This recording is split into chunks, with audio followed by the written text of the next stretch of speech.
पाकिस्तान में जो कुछ भी एस जयशंकर ने कहा है, साफ तौर पर उनकी तरफ से ये कहा गया कि अगर साथ साथ चलना है तो आतंकवाद को तो छोड़ना पड़ेगा, क्योंकि विपक्षी पार्टी बहुत सारे सवाल उठा रही थी उनके इस विजिट पर।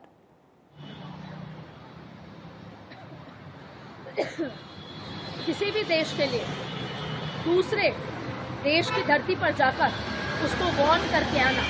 उसको आंख दिखा के आना, अपने आप में उस देश की डिप्लोमेसी के साथ साथ उस देश की ताकत का अंदाजा बताता है, उसको दर्शाता है। दो बातें, बिना चाइना का नाम लिए कहा कि बॉर्डर्स का सम्मान करना होगा। ये बात चाइना के लिए कही गई उसकी विस्तारवादी गलत नीतियों की वजह से। और दूसरी बात, पाकिस्तान में जाकर पाकिस्तान द्वारा आयोजित एससीओ में भाग लेकर ये कह देना कि व्यापार और आतंकवाद साथ साथ नहीं चल सकते, ये भारत की डिप्लोमेसी, भारत की ताकत और भारत की मंशा के साफ संदेश है। और ये ऐसा नहीं है कि आज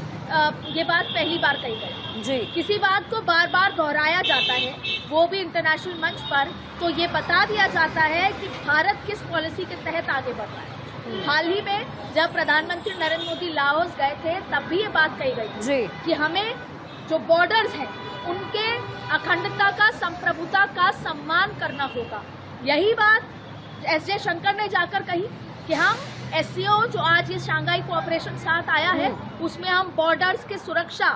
व्यापार, ट्रेड, इन तमाम चीजों की बात करते हैं, लेकिन सबसे पहले है कि हमारे बॉर्डर्स की अखंडता, संप्रभुता का समान और मुझे लगता है कि इसी बात का जिक्र वहां करके न केवल पाकिस्तान को अदिति बल्कि चीन को भी जो है उन्होंने साफ साफ संदेश दे दिया है कि अब भारत चुप नहीं बैठने वाला है।